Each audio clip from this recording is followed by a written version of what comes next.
আসসালামু আলাইকুম। আজকে প্রচণ্ড ঝড় হইতাছে। দেখেন এই যে আমার বড় মেয়ে রাবিয়া আওয়াল জবেদা আর আয়শা আওয়াল, আমার ঘরের উপরে তো আবার পানি পড়ে। এই পানিগুলা পাত্র পাড়তাছে। হুম, ঝড় মানে ঝড়, এমন ঝড় হওয়া হয়েছে আমাদের এইখানে, ঠিক আছে, 3 দিন বাঁকা করে ফেলতেছে।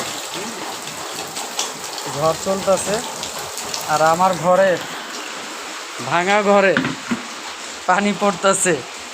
এই যে দেখেন আমরা পাতিলা পাইতে রাখছি, ওই যে বিছানায় পাতিলা পাইতে রাখছি, আমাদের জন্য অনেকটা মানে কষ্টদায়কই হইতাছে, কিন্তু ধনী ব্যক্তিদের জন্য অনেক শান্তি হচ্ছে, কারণ তারা এই ঝড়ের যে আভাসটা সেইটা তারা পাচ্ছে না।